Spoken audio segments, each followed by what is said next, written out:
I would like to give uh, the basics, underlying concept to this important event that has brought us together from Atlanta, New Jersey, New York, Nigeria. Nigeria is in the house, and also, of course, New York. So we have to understand that with the new normal, life is not going back to what we had before. But Miss Caricon has the passion to build better.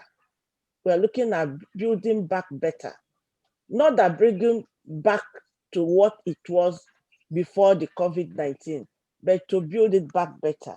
And in that, the recent global experience of the COVID-19 pandemic has instigated extreme life changes to humanity.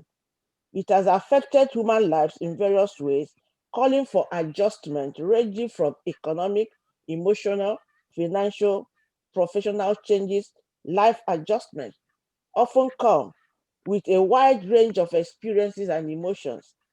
People have found themselves striving to survive in most circumstances, seeking for information and knowledge necessary to function effectively and maintain developmental capacity.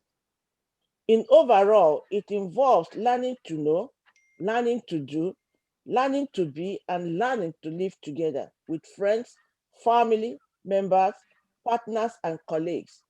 Human lives has been drastically disintegrated. We struggle to find free space in their environment that is conducive to do productive and effective work and adjust effectively to the new normal.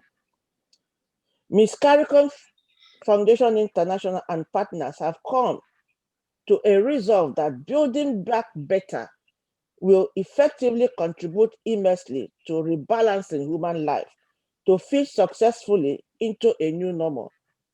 This affirms the need for effective adjustment and picturing basic life basics that derails human peace and harmony.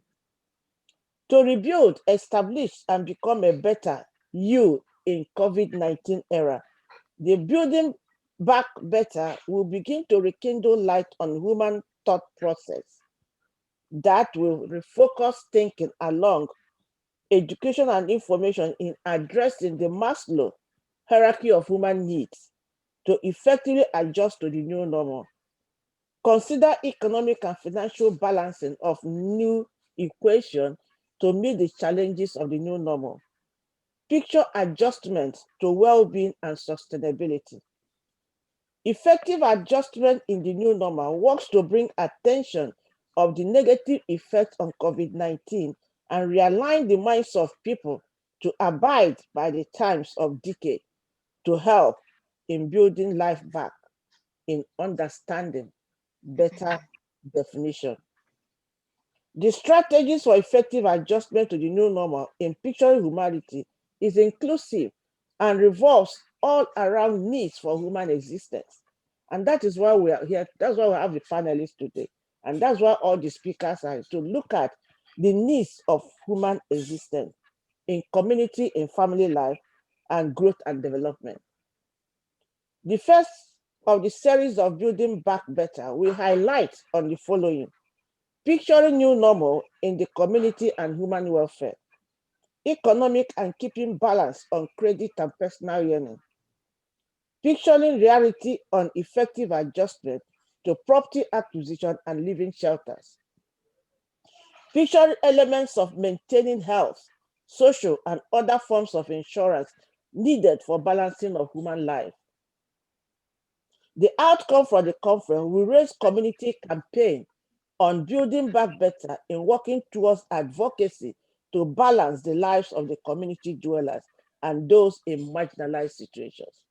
So we are now, this is the basic concept to this event, and we believe that the presentations from the panelists present will address these issues and help us to adjust and begin to adjust effectively to the new normal.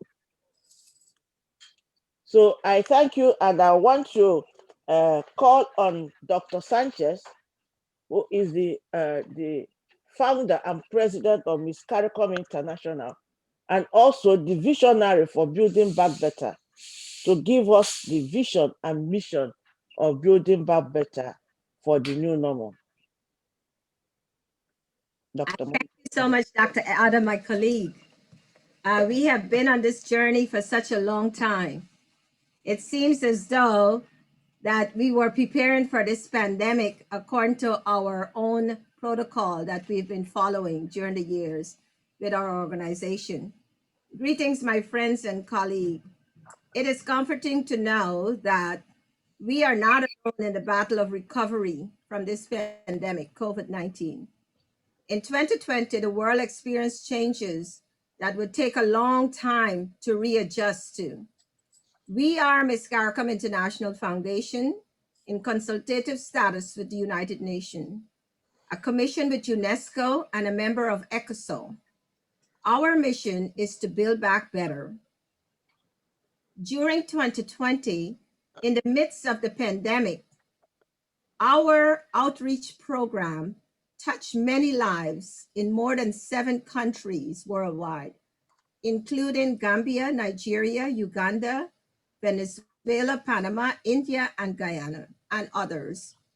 Our kindness campaign served over 1 million grain of rice and over 50,000 loaves of bread and over 20,000 hot meals, some of which I prepare myself, and other issues, other supplies to marginalized people affected by COVID-19 and the pandemic. We are committed to building back better. This must be a universal effort, and much more like the 3 B's, building back better. The 3 C's are much needed: caring, compassionate, competent leadership. We do not use this statement lightly because our experience has taught us that COVID-19 pandemic has broken all aspects of our lives, spiritually, socially, economically, emotionally, financially, and most of all, professionally. As we can see, our conference today is not in person, but virtual. And it will take a collective effort for us to obtain a healthy adjustment back to the new norm. This is where the 3 C's are necessary: caring, compassionate, competent leadership. This will be the most useful in our outreach to the minority and to the grassroots communities. Education, resources, knowledge, informed information, exposure, and help must be immediately available to our communities. And it is up to us, leaders such as us, civic leaders, government leaders, and private partners, to make this recovery movement, to ignite it, to heat it up, to start it up, and to see it through, so that we can go on that road to building back better. Today, Ms. CARICOM is stepping out as we believe, teach by example. Our speakers today will shed some light on some of the following topics on our program that Dr. Ada just described.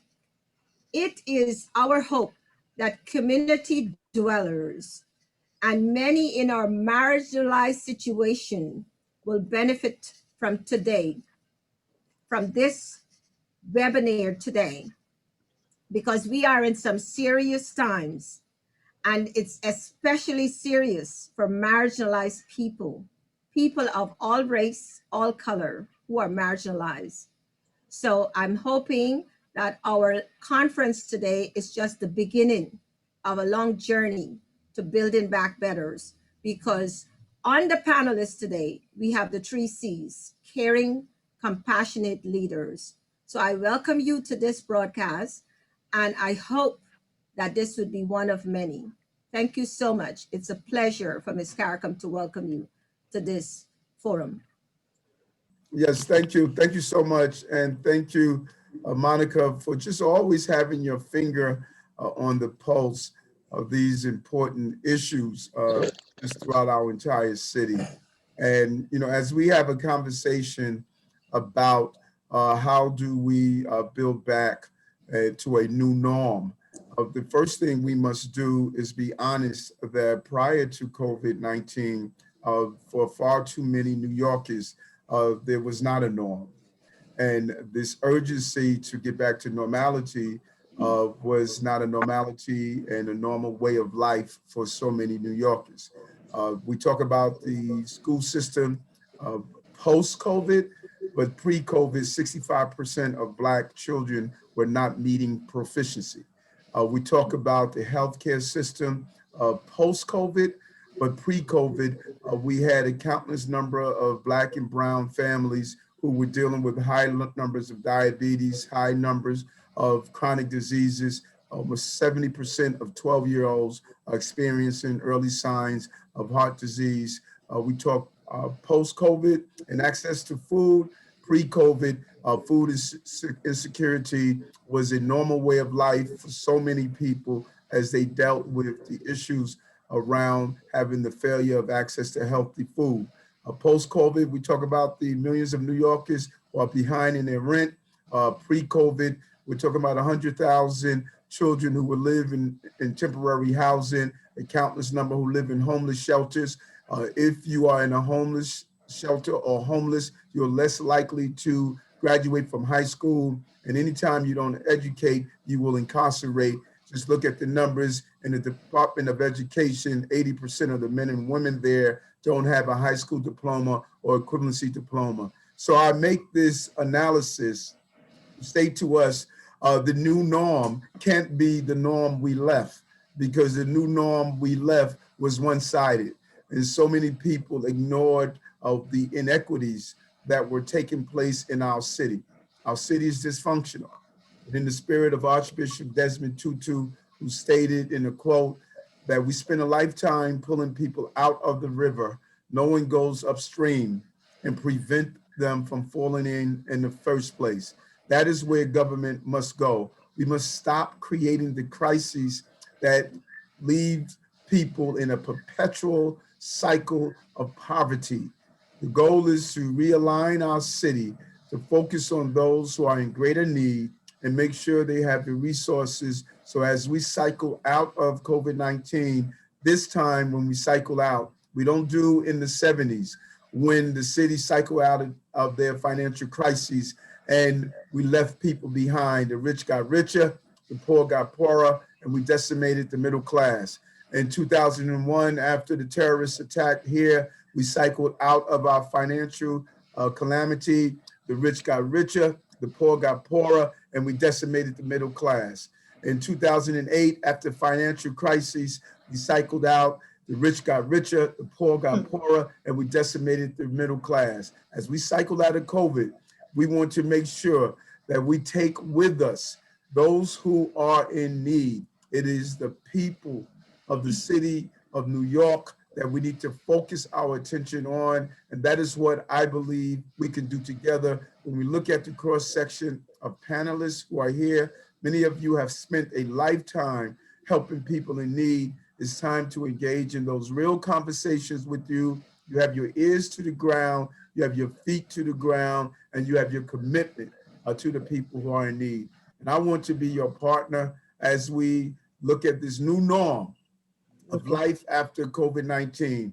Focus on education, focus on access to high-speed broadband, focus on quality healthcare, focus on ensuring that our small businesses are receiving the over $25 billion in procurement contract that this city has. How do we recycle those dollars in our small businesses? Make sure they have access to capital.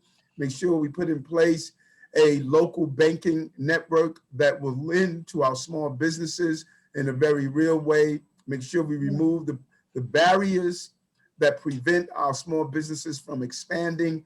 Make sure that we deal with this real housing crisis and the affordability that is associated with it.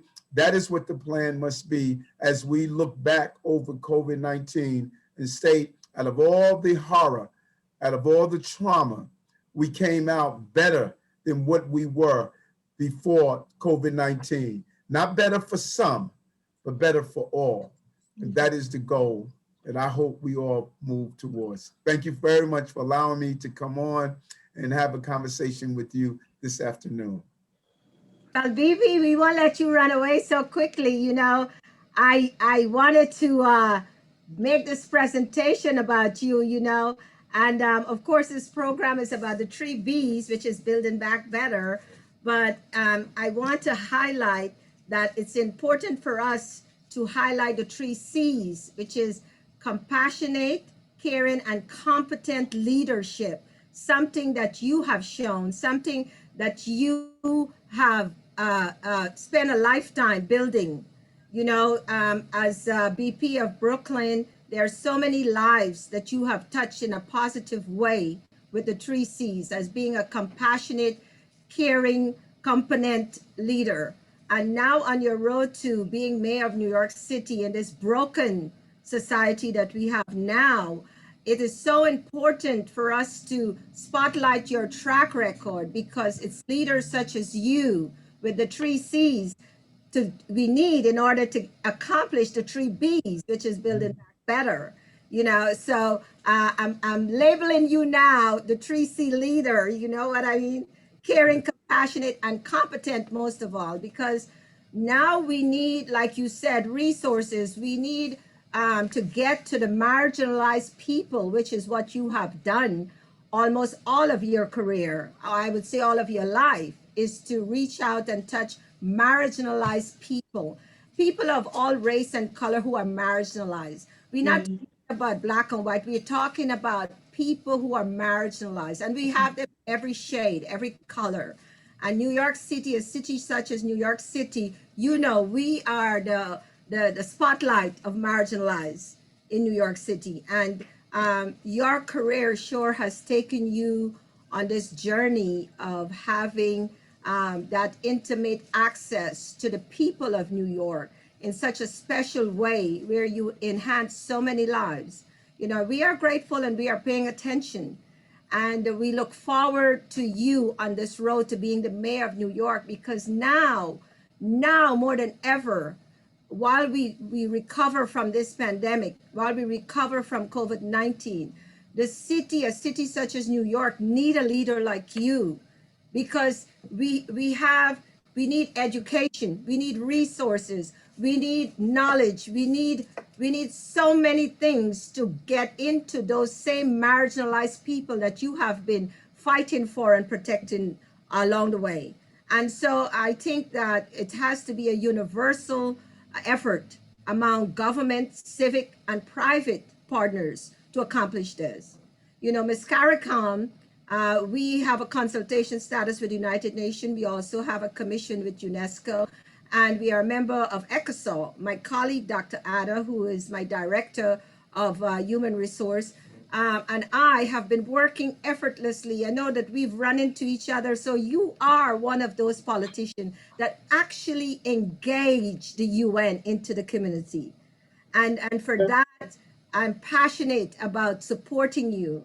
You know, my colleague, Dr. Ada, and I know that us as UN women, Africana women at the UN, that we endorse you, that we are very aware of your effort to bring every form of resource to the marginalized people, to the people of New York.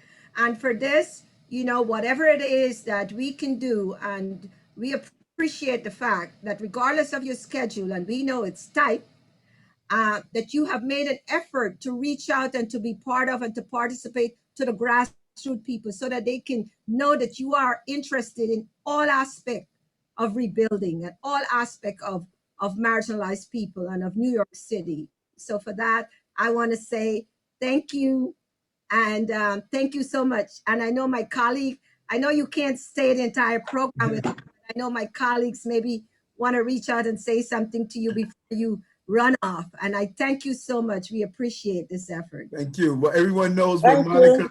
when Thank Monica you. calls, when Monica calls, we come. Thank you, Dr. Sanchez, and thank you, Honorable Borough President Eric, for your time and for your presence at this August event.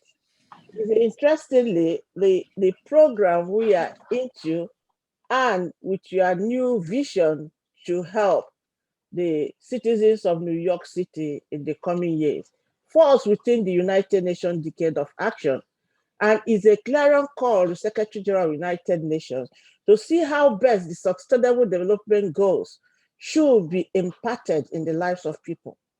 Incidentally, in the line of this, his clarion call, the COVID-19 came up, and it came to disintegrate the efforts of the Decade of Action.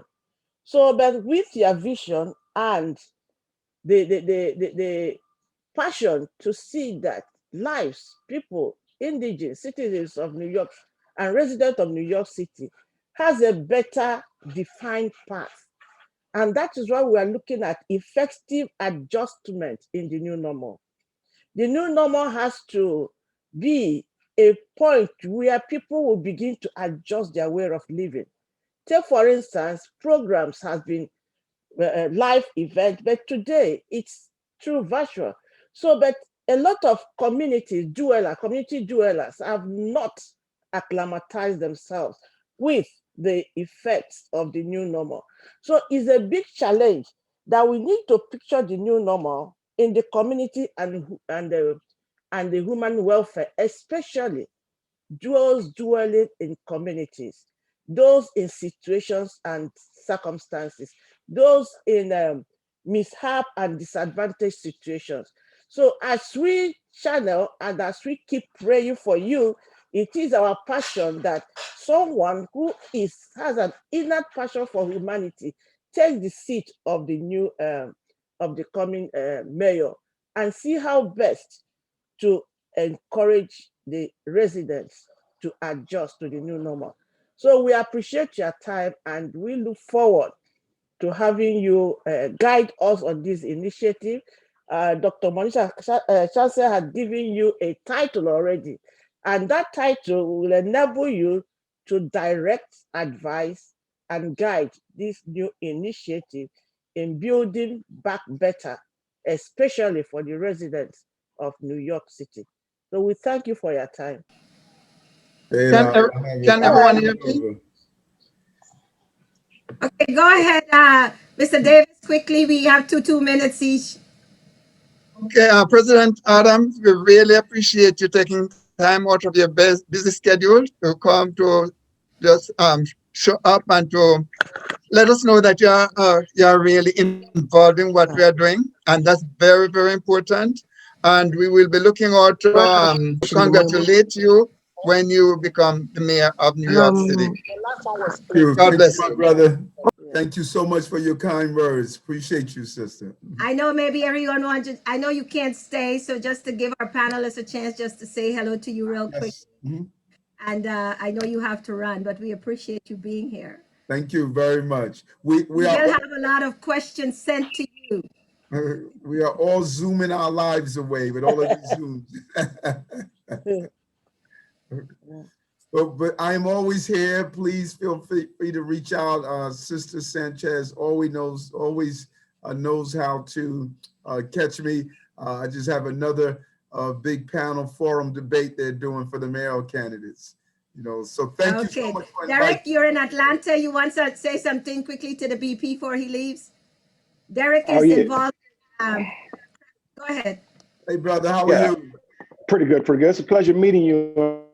And I look forward to coming and shake hands with you one day. And, you know, I'm in Atlanta, and I know New York's a big city, and a lot of financial distress up there. And I hope that you and help you accomplish some of your goals. Thank you. Thank you. You know, I'm a Southerner, man. I'm from Alabama. So, you know, I'm familiar with the South. Oh, yeah. Mr. Davis. President, Mr. President, can you say something again? We want to have a picture of you on the screen. Yes, I really Tony, appreciate you Tony, taking time out. can you take his picture, Tony, please? Thank you. You keep thinking that I'm so technical. I put this this false image of being able to be Superwoman, but I don't. Love it. I will try, but if someone else can get a better picture. I'll take it and send it to you. How's that? Okay, wonderful. It is our responsibility to support him and do what we can through our various assignments, just as we have today. We have people speaking on adjusting your life to credit, to accommodation, residence, insurance, health, welfare. These are what we are going to look at in trying to support either passions of our leaders in trying to make life of residents adjustable, especially to this new normal. Thank you, Dr. Sanchez. That's a wonderful insight into the work of Miss CARICOM Foundation International. And incidentally, Miss CARICOM had been out in trying to build back better in 5 or 3 regions. You know, is in most countries in Africa, Caribbean, and the USA, and also in Asia. So it has been a wonderful work they're trying to do. So this visionary on building back better, it did not just come. It came out from the years of exploitative interventions in the life of human being, in human life. So we are grateful to Dr. Sanchez, and in spite of everything, you know, I always call her, it's always money comes. She's always on looking for money to come. And then, in spite of all the tight and busy schedules, she's able to think about the way forward for humanity. And this is exactly what we're trying to do. So I thank you, Dr. Sanchez. It's been wonderful working with you and sharing many thought processes to aid our commitment to sustainable development. So thank you. I want to welcome the next speaker. You know, as we are saying that the new normal needs adjustment in various forms. The next picture is going to picture the adjustment in the new normal in cases of credits and financial balancing. In most situations, of course, majority of you us received the what was it called, the $1,000 or something, how much that was given to help support the COVID across the United States. That was wonderful. But how far did it go? How far is your credit? How far are you balancing your finances? In most situations where a lot of people have lost their jobs, and yet human needs still needs to be met. So I give the floor to Derek Pickett, who is the president of Total Sourcing Consulting Services. Derek, give us a brief of yourself and then give us the Believe. Oh, I thank you once again, Ms. Monica, and everyone on the panel. I thank you for the opportunity to come and talk. When I was asked to do this, we were supposed to do a presentation the other day, and kind of like my presentation, I guess I was going to put a PowerPoint, but I guess like the way I see my life, that, you know, I don't have to prepare for something I've been getting ready for all my life, I guess. So I guess the PowerPoint is going to be like, you know, I saw the guy, what's his name? Dr. Eric, he's running for mayor. And, you know, and I just want to ask everybody on the panel today, you know, I need everybody to just, you know, run for themselves. I need you to elect somebody today. I need you to work on you. You know, the hardest part about life is sometimes is that we have to accept responsibility. And just like everybody on this panel, we all have our own tombstone we're going to have one day. You also got your own credit score. And that credit score is an amazing factor that a lot of people didn't see how really beneficial it is until the pandemic came. Because regardless, this is the only time in my life or a lot of people's lives that you'll have access to go and you'll be able to get like hundreds of thousands of dollars for having a minimal credit score. And the problem is a lot of people were in business for years operating and surviving, but they didn't even know what their credit score was. So today, my thing is I want everybody to just know what financial literacy is and know what it really means. And, you know, build back better. No matter where you at, you can still build back. You know, it's a lot of people that came to me that didn't have a good credit score. 2 weeks later, they had a 600 score and then they went and got $150,000 and they sustained their business. So it's sometimes it's about, you know, not what you know, but who you know. And every day you're up, you got opportunity to learn something. And, you know, my motto, my mantra is like, you got to believe. And we got to believe that no matter how many people died yesterday, that today, if he gave us a chance, we can still do something with it. So, you know, I'm going to go into the kind of the backgrounds of credit because I think I'm at a shop today. Just kind of ate me like a little Danish. I'm in a cupcake shop today. And out of all the people, yeah, so The printed you know, paper on the printer. I'm a big boy. So, you know, I like pie. So I don't know what kind of pie everybody likes. You know what I'm saying? When I was growing up, Mm. I like Only one? apple pie, Jesus. peach pie. No, the printed, But- only one printed. But a lot of people don't really understand is that one of the main things that people don't understand is like credit pie is what really makes up this world. And the credit pie is like what really makes up your credit. So, and that credit pie is broken down into slices. So most people look, if you got Credit Karma on your credit, you don't really know how, people say, you say, I got a 700-800 score. But like, you don't know like what factors affect your score. Once you listen, I tell you today what goes on with your credit factors, then you'll know how you can have a 700-800 score by controlling a few factors. So one of the biggest factors is 35% of your credit is based on your credit payment history. So like all the things you pay on your credit, when you pay them on time, that's worth 35% of your credit, which is like 192 points. So if you got one student loan or one car loan that you pay every month faithfully, you have 192 points on your credit that affects your score. So as young, when I was coming up, our parents never told us about, or a lot of us didn't want to talk about the revolving side, which is 30% of your credit. And the revolving side is credit cards, anything that fluctuates every month. So say if you have a credit card, it's worth 162.5 points or something on your credit. So say if you have a credit card, it can be a $5,000 credit card, or it can be a $50,000 or a $500 credit card. The algorithm for the credit system says you have to have at least 2 credit cards. Those 2 credit cards, you have to have the proper debt to income ratio on it would be like between 1% and 7% to maximize, and you get those 162 points. So that's one of the main things that people understand. Like, so a lot of people say, I want to have a 700 score, but you don't have any credit cards. If you don't have any credit cards, you cannot get into 750s and 800s because it's possibly impossible, because that's the way it is. You have to spend money in order to make money. Next thing you have on there is your credit history. So the credit history on your credit is like, if you're 45 years old and you've only had 2 years of credit history, then people are going to ask you where you've been. So for the most part, credit history is like from the point you start, when you start getting credit from college or whatever, all those years, the older you get, that's worth 15% of your credit. All right.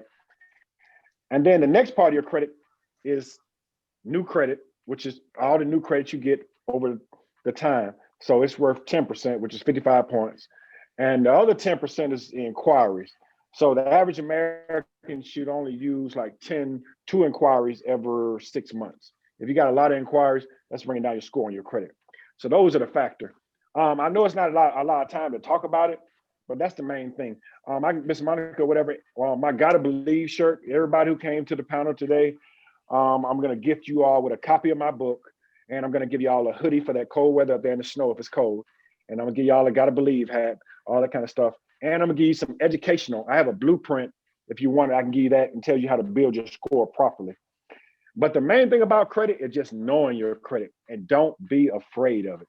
Like if you're afraid of it, you can't fix what you can't face.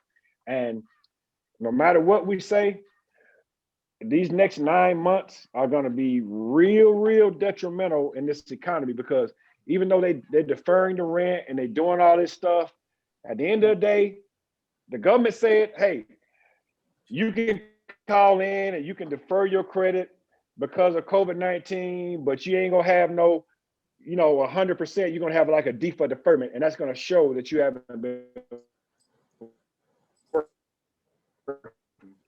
So it's gonna, but good thing about it, the whole America's in a situation. And if you got any good credit, America is on sale. If you got some credit, you can go get literally rich over the next 2-3 years, because you're gonna buy properties for pennies on the dollar and you can come up. So I don't care where you're at now. If you call me, I can help you get a plan. By the time they release all this money, I can take you out there and show you the proper way to get you some money, the legal way, so you won't want it to happen. And so we can help you capitalize off of this, because a lot of people capitalize off this pandemic, and you need to be one of the ones that capitalize also. Once again, I thank everybody for that time, and I'm pleased. If y'all got any questions or anything, just let me know. And also, any concerns, call me anytime. I'm sure my information will be on the panel, but I thank y'all again for everything.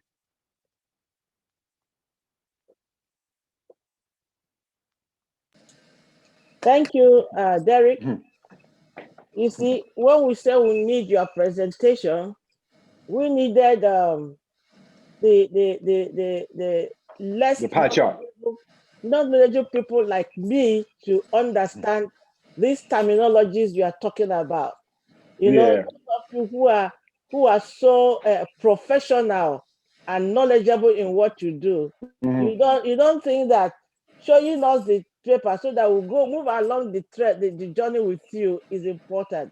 I will see it the most. I know when the President Obama always come out to speak, he just be talking. I said, this president think everybody's as intelligent as he is. so you have a very important knowledge about balancing life, adjusting life, especially with the idea about credit and financial balancing. And it's a topic that needs in-depth training. So we will be pleased to have your schedule within this year or within the next 1 month to schedule training for those who are interested in having real training on how to build their credit payment, credit history, and their credit score properly. So it is very important that life should be adjusted effectively, especially in this present time, where you take your credit, you might not have means of paying back.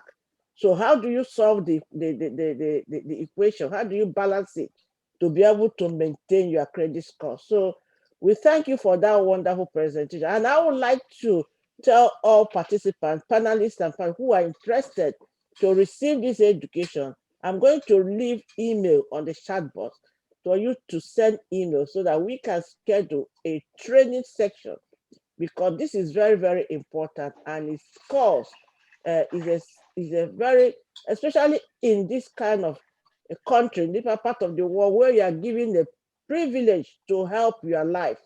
And I believe that the credit building and the sourcing or whatever is one of the initiatives to help support your life in communities. So I thank you, Jerry, for that presentation. And we need to go. So share their book on the chat group so that people who are interested will send their information on how to get it to them. So I thank you. I just want to add to that, Derek, that, it is so important to us as marginalized people, myself included, because if you are an immigrant here, or if you are African American or a person of color, we did not grow up in a household that focused on credit, the importance of it, what it means, As a matter of fact, it's the first time I'm hearing about the numbers I and what tell it you. is. I was going to ask you to explain that number system really, but you did a wonderful job. So it is so essential now that most of everything is going virtual, and we also going to have our money going virtual, which is uh, Yeah. whatever they now. So, for example, I had a couple of people that applied for that surplus money, and because they didn't meet the criteria of having a 600 score, they missed out on their organization getting that money. So, I know that you have understated your importance in this conference. So, I thank you so much. Yes. Thank you. And I So appreciate it. And thank you. and I Please. can Okay. I appreciate everything. And the next time I have a PowerPoint presentation, and if anybody still, if they still got the loan, they're still gonna be giving loans out until like the end of December. So I do have trade lines for sale that can add you history. So if you add those trade lines on your credit, it can literally make your score go up, so you can qualify for that loan. So if they, tell people they can come back and ask for reconsideration, they can call me. They can go get that money, especially if they have legitimate businesses. I can help out. Thank you so much. We've all heard from Derek. So those who are interested to receive a further training, please send your information to the email I'm going to put on the chat group. Thank you, Derek, for that information. Still going on to hear from the next speaker. The next speaker is trying to look at the home services, real estate, and is it balancing your accommodation? I call it accommodation balancing in a state like this, in this situation of the new normal. So I'm going to call on Devika Maharaj, who is from who is a licensed real estate salesperson and from Heartway Home Services. Devika, you have the floor. It's a Thank little you, thank bit you, of thank you, thank you a so little much. your Great background. job. Can you hear me? Can you guys get me? Can you guys hear me? Yes. Yes, we can. Thank you. Listen, great job, Derek, on talking about credit. That's so important. But it's funny because I'm actually a real estate agent as well as a life agent. So right now we're obviously, I think this program here is so vital, is so needed, so necessary because we are facing some unprecedented times, and so many people has been affected by this pandemic, and that goes to show like maybe their finances were also affected.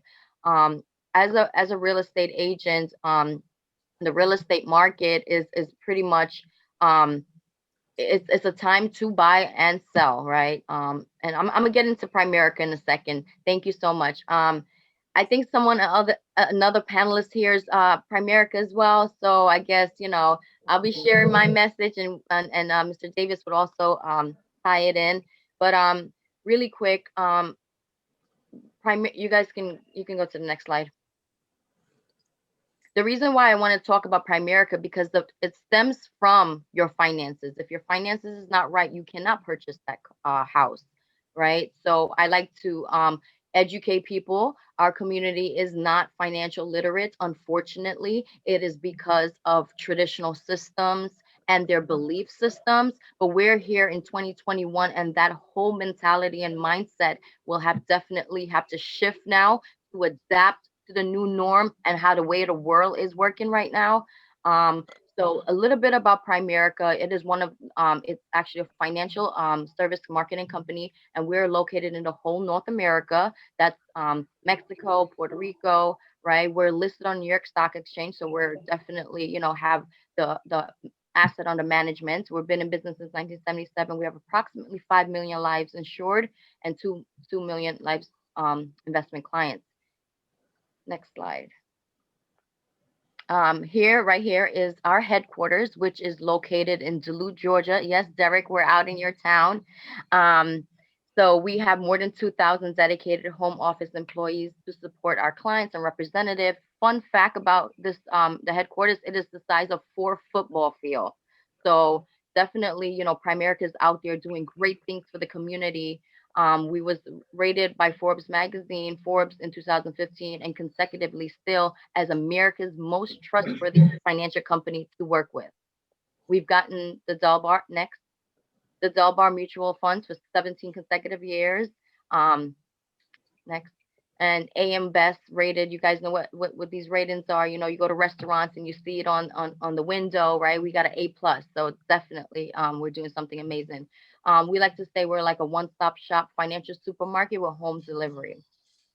Next slide, please. So here's how Primerica work. We anything financial we handle.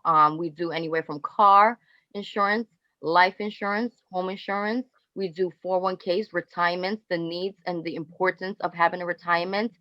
We do annuities. We do manage funds. We do mutual funds. We do stocks. We do legal protection. We do identity theft. We help people get out of debt. So maybe me and Derek here we can collaborate together. We do mortgages. So that's just a broad of what we do.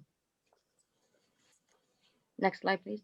So there are 4 reasons why Primerica is having so much success, right? There's a high consumer demand for what we do. Would you guys agree? Like right now, if you're not touching your finances, everybody's going through financial crisis, so they need to visit their numbers, visit their income, their assets, and all that good stuff. We have a proven system and solution that makes a difference. We have a distribution system that's our strength, and our compensation program is like revolutionary.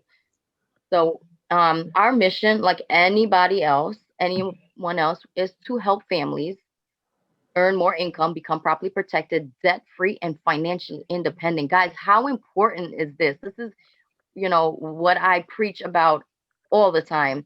The problem with money, right? It doesn't come with an instruction manual. Would you guys agree? Everything in life does, with the exception of our paycheck. A lot of people are not educated and aware of how money really works. Why people are having so much financial challenges. Most people today are not financially educated. You know, there's no advantage for the banks to tell you how money works. There's no advantage for the schools to tell you that, because school is also a money making business, right? We need to have financial education. We need to have a financial game plan. I don't know if you guys watch sports, but clearly, you know, the coach call a play and expect the team to stay committed to the direction and everything like that. So a financial game plan and a financial coach is so important. These results in serious conditions if we do not have, right? Some fun facts here about investments. Almost 60% of Americans have less than $1,000 saved in their account. Like, guys, if I don't know about you, but if my car broke down, it does not cost $1,000 to fix, let's say, the transmission, right? So we need to really educate our people so they can actually create generational wealth amongst themselves and have a legacy, right? 40% say they only have less than $25,000 saved in their investment put away for retirement. I don't know about you, but $25,000 is not going to do the job if I decide to retire today, right? Protection. Nearly 43% of Americans have no life insurance coverage. Guys, this is so vital.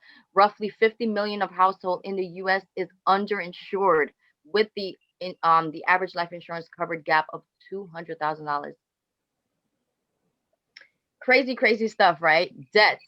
You know, I know Derek here can relate with me. The average U.S. household carry a credit card balance of $6,000. That was last year, so it's definitely more now. So on average, people has high credit card debts. They're maxed out. You know, over a third of Americans are afraid of purchasing just $100 because they're afraid they might max out their credit cards. So it's pretty crazy what this world is facing right now. And crazy enough, nearly 8 in 10 people report living paycheck to paycheck. This is why our country is facing this type of situation right now. It's crazy. We can stop there for a second. I mean, you can go to the next slide, but I just want to Okay. touch how important our income is and our finances. But there is help out there, right? We here at Primerica, we know that it's serious problems that they're facing, and we have taken the accountability and responsibility to help our Main Street family become whole again, right? Educate them. And it takes one person, and that one person can be you and I, to make the difference, to make the change. I don't need to go into this anymore. I mean, it's clear as day that we need to have systems, and we need to meet with the professionals that's going to help people reach their goals. Just the slide right here. Do people know their financial independent number? What it is, it's the amount of money that you'll need to accumulate so that someday you can live off of that money for the rest of your life and never have to go back to work. My calculation shows it takes me, I need $1 million in my bank account so I can actually stop working if I want to stop working today. Because inflation is involved, the cost of living is involved. This is a really good one here. There's 3 types of account you need to have, right? There is emergency funds, there's a short-term savings, and there's long-term savings. Obviously, the short-term is, for short-term needs. The emergency fund is for times like this. Right now, we're facing a pandemic. People are, dipping into their one account that they have all their money pooled in. And we teach people on different types of accounts that have different reasons behind it. So you just want to go the slide after this one. Okay, you can go right back up.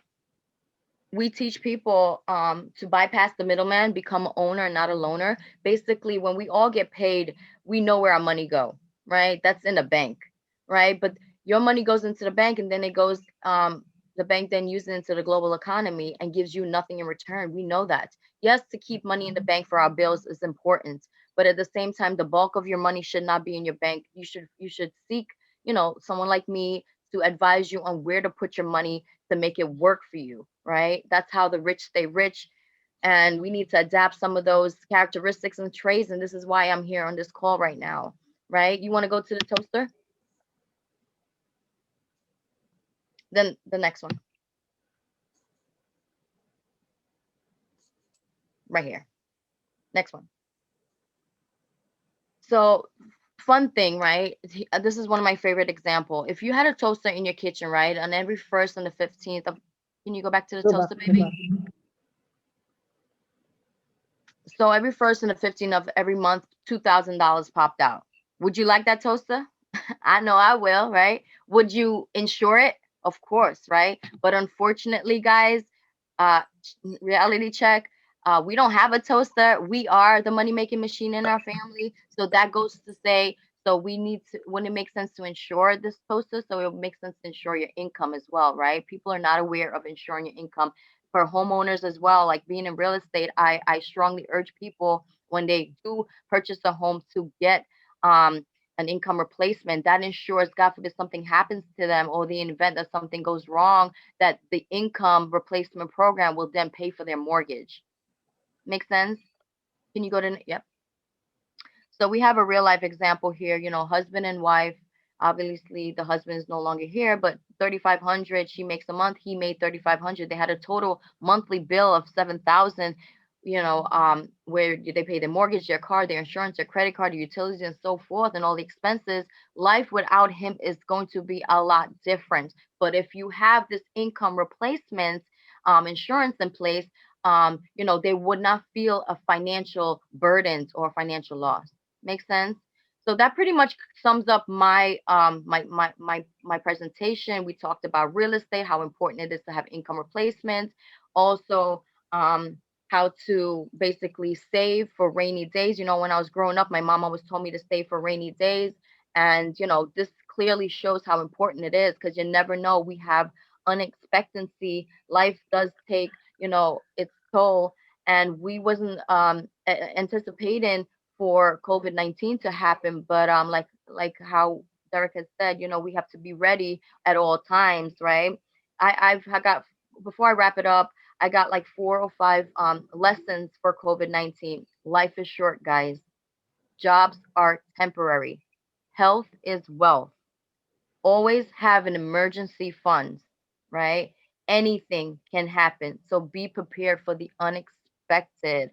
So thank you so much for allowing me to talk. And that concludes my presentation. Wow. Wow, Davika, that is so awesome knowledge.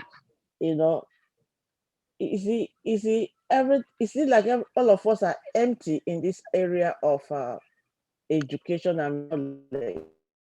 Because when you think about uh, financial literacy, you find out that we could have many degrees, but not all of us have gotten financial. Not all of us are financial literate. Is it? And then that's have a problem, especially in developing countries where there is always fear of the unknown. And that is why in developing countries, people bring down their age in order to stay longer in job, in career, in the ministry, at work, because of the fear of balancing the active years and the retirement years. So you see someone who is supposed to retire at 60, meanwhile, he's already 75 years, and he said in his application that he reduced his age by 15 years. So that at 75 years, he's still at work. And tell me how efficient that person will be in service. So the financial literacy is an aspect of education that is very, very needed for everyone, no matter your level of education. I've never had, in my years of education, I've never had education of financial education. And I'm learning it now. I'm learning about emergency fund. We just get our paycheck. The next thing we look at where there are sales, where there are what is happening, what is the where is the we want to crave for McDonald's, for Italian food, for I all want to I want about to say one thing, Ada. The rich is planning for generations and 3, 4, 5 generations, but some people are planning for like Saturday night. can you So imagine? So priorities. we spend our money in in so many things that does not give us adjustment, does not balance the human needs. We ignore the important aspect. So there is need, even if you are earning a dollar every 2 weeks, there is need to create opportunity for emergency fund. You know, so this is very important. And then short-term saving and long-term savings. you know. So that long-term saving should be the one that will lead you to your retirement years. Exactly. It is expected that when you retire, you go and rest, not struggling to find what to do again. Because we struggle because we don't have means of sustaining the level we started living when we are working. And that's involved where most of career people, especially those in health sector, do 2 or 3 jobs in order to meet up. And these things are wear and tear on the body. So thank you for that wonderful education and the need to always prepare for the rainy days. We need income replacement. And this is exactly what the Build Back Better is talking about. We are in a situation where we don't know the next step, the next line of action of COVID-19. And we don't think that COVID-19 should be the end of pandemic coming. There are still rumors that other pandemic that is worse than the COVID-19 is going to come up. So we keep on learning how to adjust so that in terms of emergency readjustment, we will not be derailed. At times when we hear the number of deaths due to COVID-19, I ask question, are they dying of COVID-19 or also of emotional crisis situation? So this is where we need this kind of, we need education, we need knowledge on financial game plan, and then also a financial coach. There are a lot of financial experts and consultants, but we don't utilize them. You have money, you put it in the bank, you have your credit card or debit card. Every time you go to the store, every time you are online marketing, every time you are this. So we need this kind of, if you have a financial coach, will be able to guide your spending, your savings, your savings into your preparation into emergent fund, and all these are ingredients to building back better. for your human life and family. So thank you for that. And we still believe that more knowledge will come about that when we go into real training. So this program is just an outreach and awareness program because we will soon develop a curriculum for actual certification training and all those. So those who are interested, please sign up so that we can reach out to you when the training is scheduled. I am very much interested in this training because it will help you and even your children's future. Because we are not only talking about adjustment to the new norm, we are talking about sustainability, being able to sustain your life and your generation. And sustainability includes your children, children, and all the rest of them. So we really need this knowledge. It is very important to include financial literacy and education as one of the build back better initiatives and strategies to help human development and human life. So I thank you so much. And we want to have those who want to ask questions, please use the Q&A chat box to send in your questions. Because after the next two speakers, we go into questions and conversation. Thank you. I would like to call the twin presenters from New Jersey in the presence of Cheryl Basilo and Chelsea to please take the floor and give us insight on effective adjustment to financial security, wellness, and sustainable future. Yes. Hello, everybody. First, I want to say a special thanks to Dr. Monica, who I've known for a couple of years now. And she is not only a friend, she's a mentor, and she has been encouraging me every step of the way in my career. First, I want to introduce myself. As you can hear, I have a little bit of an accent. I'm originally from Trinidad.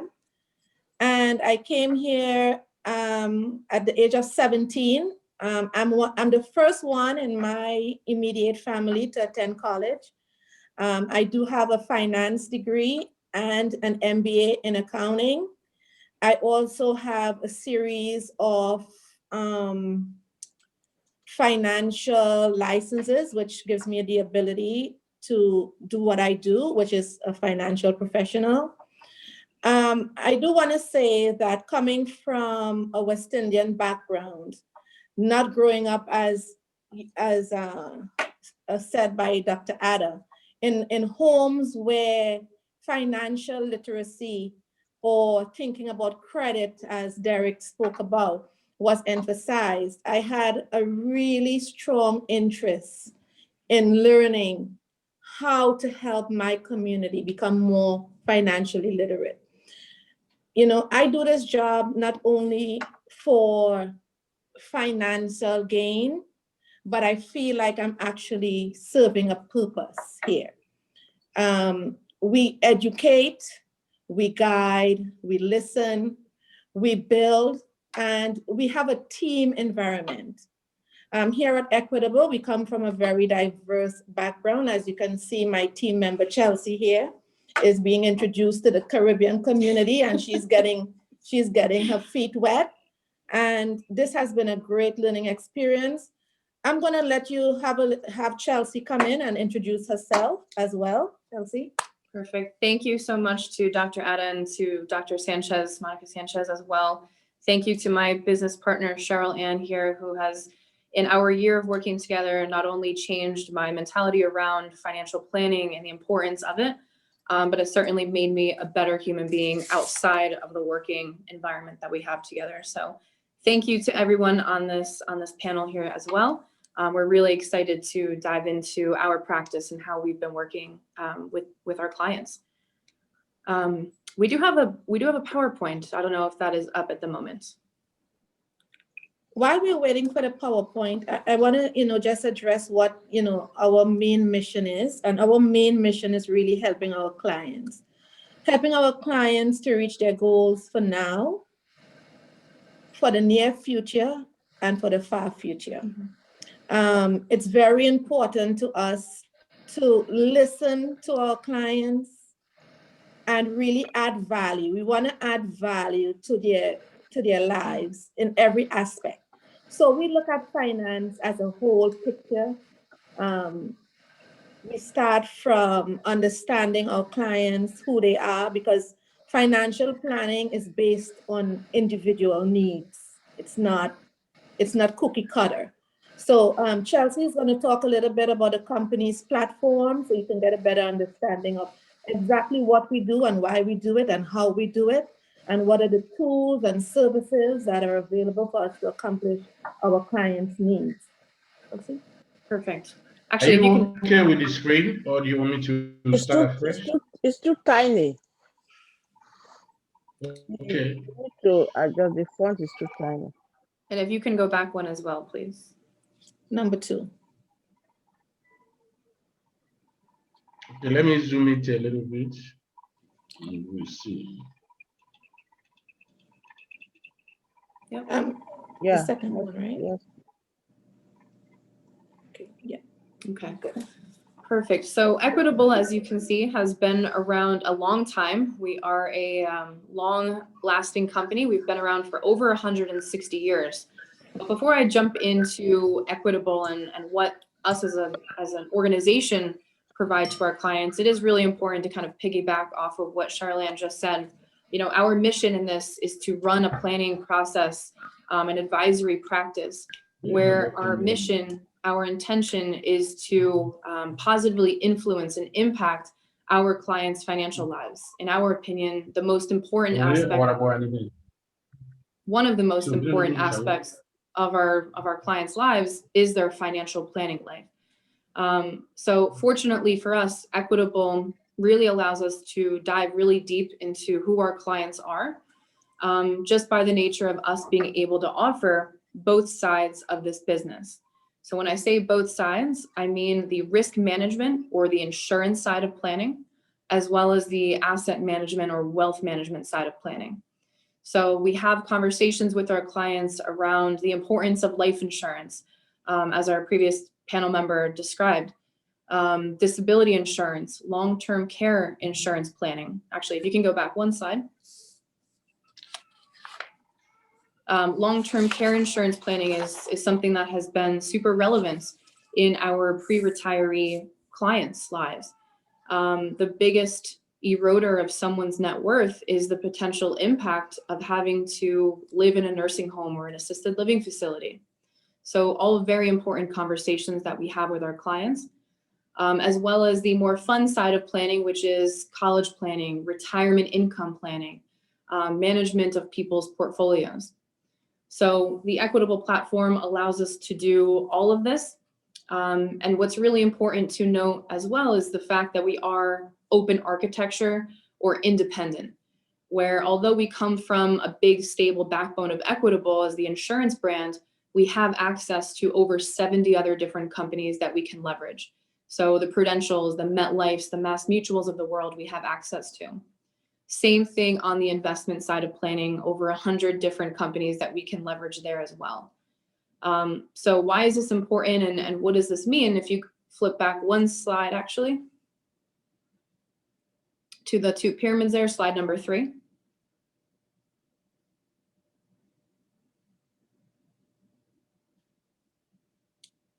So if you're able to flip back to one slide there to the 2 pyramids, number 3. Yep. Why the foundation of Equitable is important is because it allows us to employ the approach that you see on the right-hand side of the screen here, where strategy dictates the solutions and the tools that we use with our clients, as opposed to the other way around, which is more product focused and driven, which then dictates the strategy that is employed. One of the things that we want to emphasize is that, you know, the commitment of what we do is really important. Being a financial professional for some time, I have clients that I would go over, you know, products that they have in the past. And what we find that a lot of companies focuses a lot on products, not really focusing on strategy. So our approach is to really understand our clients. So we sit with our clients and we really get to know them as an individual. Some of our clients are high net worth clients, while some may be, mainstream or middle class, as they say.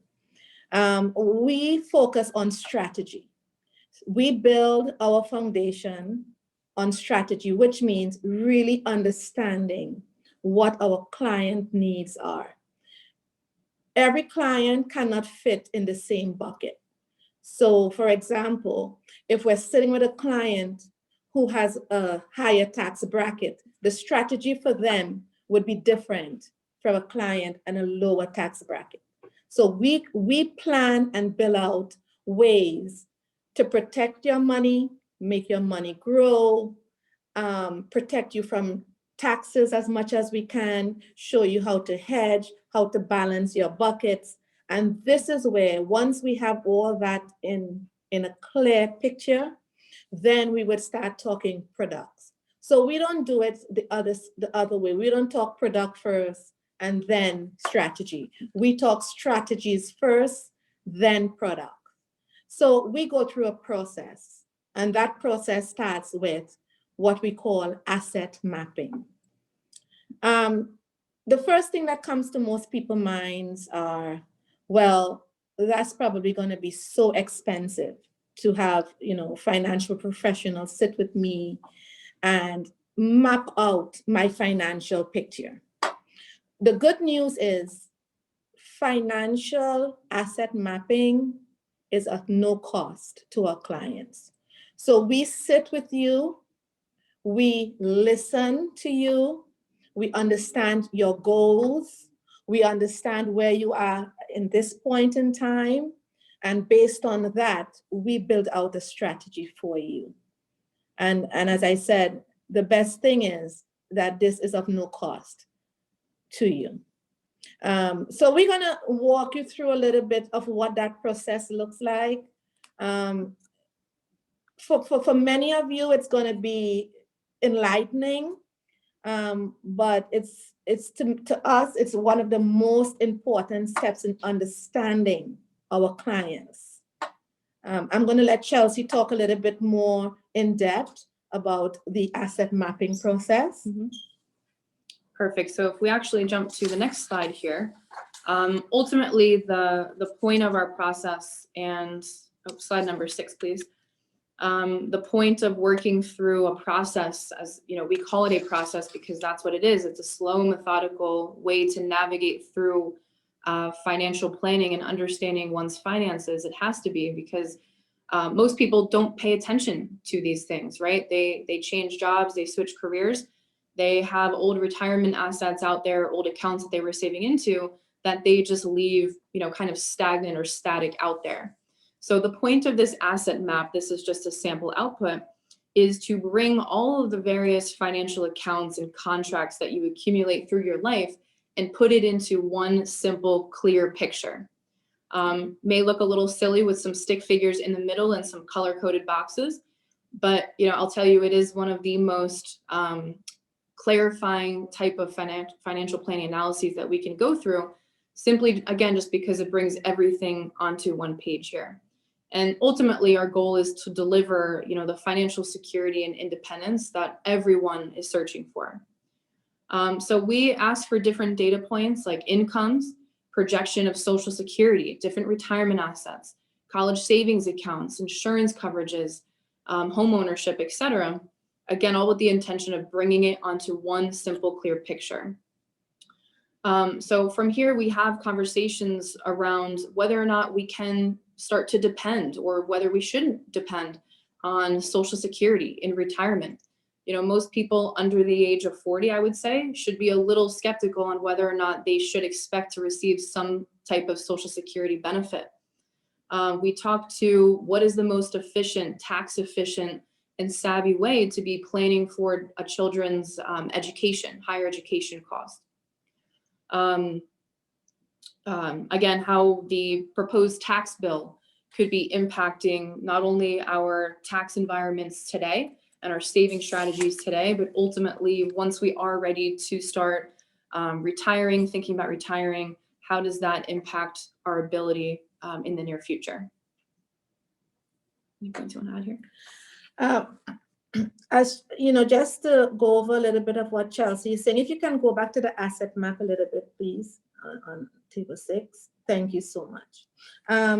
You know, just to go over a little bit of what Chelsea is saying. Once we start doing or constructing an asset map for our clients, as we go along, we, as we say, we get a clear picture of where you are today. And it becomes very enlightening for our clients, because this is the point. Most people don't really sit and look at their finances in a whole picture, okay? You know, as our panelists said before, there are certain things that everyone should have. You should have emergency funds. You should have, you know, different buckets, in other words, of saving. We also educate our clients in understanding the different kinds of investments that's out there, particularly for retirement. For example, you would see in the bucket there, we talk about a 401k. You know, most people look at that and would be like, oh, that's so good. That's a great amount of money to be retiring with. But many of us don't take into consideration what our tax bracket is and how are we going to be affected when that hits. And we're going to be taxed as ordinary income once we start taking that money out. So we would teach our clients to be aware of these things, how to maximize your 401k, and how to put money in another bucket where you can hedge against, say, ordinary income taxes. So it's a process. It's a fun process for us because we really add value to our clients, I would say. Some clients may get nervous once the pictures start emerging of where they really are. But that's our job, and our job is to get you through the difficult times as well, as best as we can. So Chelsea will talk a little bit more about the process. Perfect. Next slide, please. So in addition to just understanding, you know, the complete asset picture and just getting an idea of to where all of these accounts are, what we also put a strong emphasis on in our practice is understanding expenses, understanding cash flow and budgeting, really ironing out the true inflows and outflows of one's financial life. Based on the information that we collect in the asset map, we can then put together some different projections and forecasts and models to say how close are we, or what corrections need to be made to get us to the various goals that we're looking to accomplish. Whether it's retirement, paying for school, making sure that, God forbid, something happened to us, our family is protected. It gives us at least a runway to say, this is how close we are, or these are the different corrections that we need to make. We can put stress tests on these different scenarios here, again, to further validate or to find different areas of opportunity in which we can start working with our prospective clients. I want to point out that, you know, what Chelsea and I has found, most financial professionals, there are always objections, particularly when you're in a community like we are, in a community where people are mainly a lot of people are really financially illiterate. They don't understand the importance of just having a clear picture. You know, knowledge is everything. Ignorance is bliss, as they would say. Some of the most common objections we would find is, you know, I don't have the money to do that right now. I don't make enough money to do that. But what we would like to say is, most of us own a car. You would have insurance for that car. We own a home. We would have insurance for that home. But many of us don't look to say, what is our life worth? Are we really prepared if something happens to us? Are we prepared to take care of my family, you know? And I think this is where we come in. because we look at the full picture. If something happens, are you really prepared? And if you do not die beforehand, then are you really prepared for retirement? And is your money really in buckets that is really going to help you to get where you want to go? Do you really understand how taxes affect your retirement? Do you understand how Social Security would affect your cash flow as you get older? So these are the things that we really are very passionate about, and helping families and individuals to get there. Great. Next slide, please.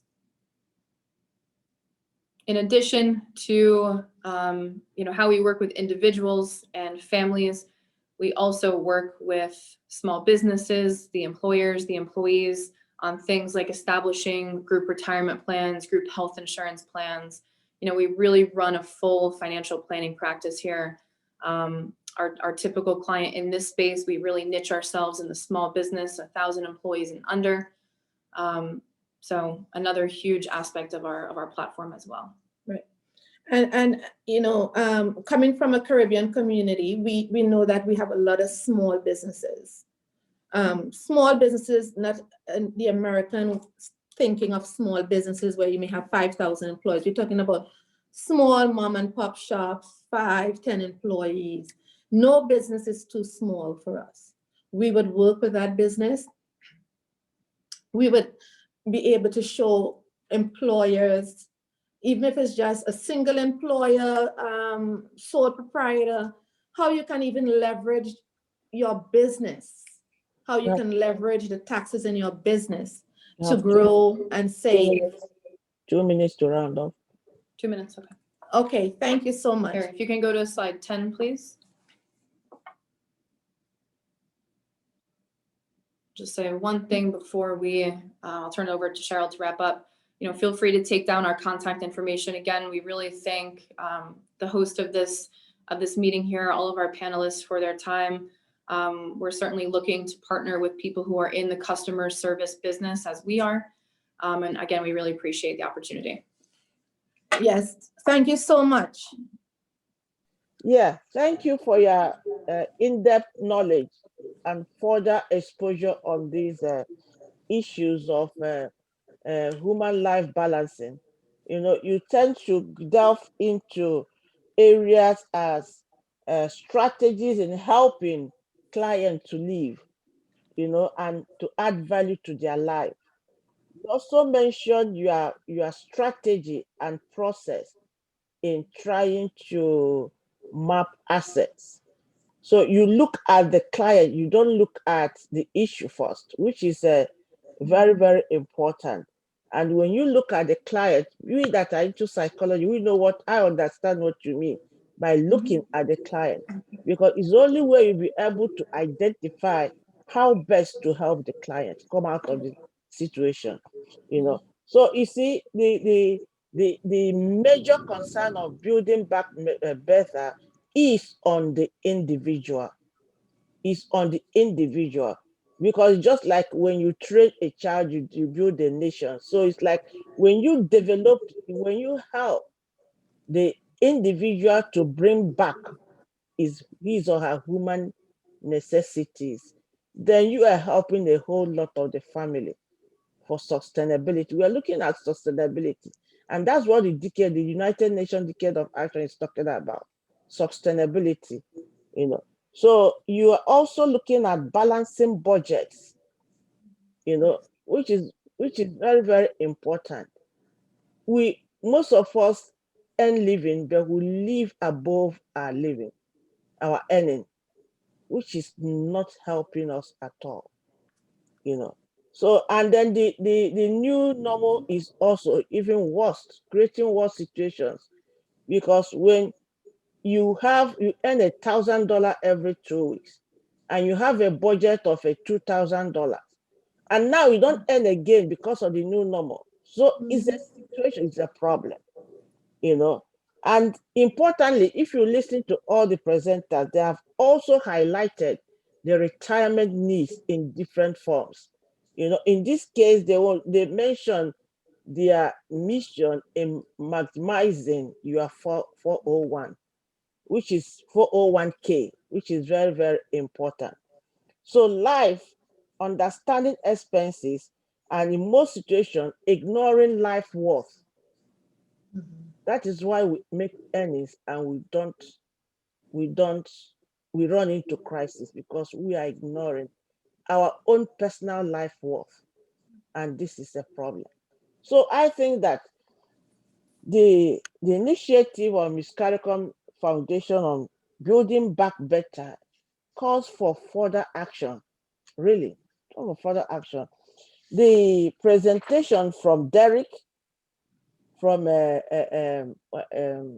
Delvica, and then my twin presenters. It is very, very extraordinary. I call them twin presenters so that we know that that's my own language for them, for Cheryl and Chelsea. Chelsea. Yes, yes. So thank you for the work you do, and I think we need to repackage all these presentations to come up with one initiative that can be the umbrella to expand on these things we are talking about. So I thank you for your knowledge. I thank you for the education shared. And I want you to know that we are going to take it a further step, because if we don't help our human existence, then vaccine will not solve the problem. Right.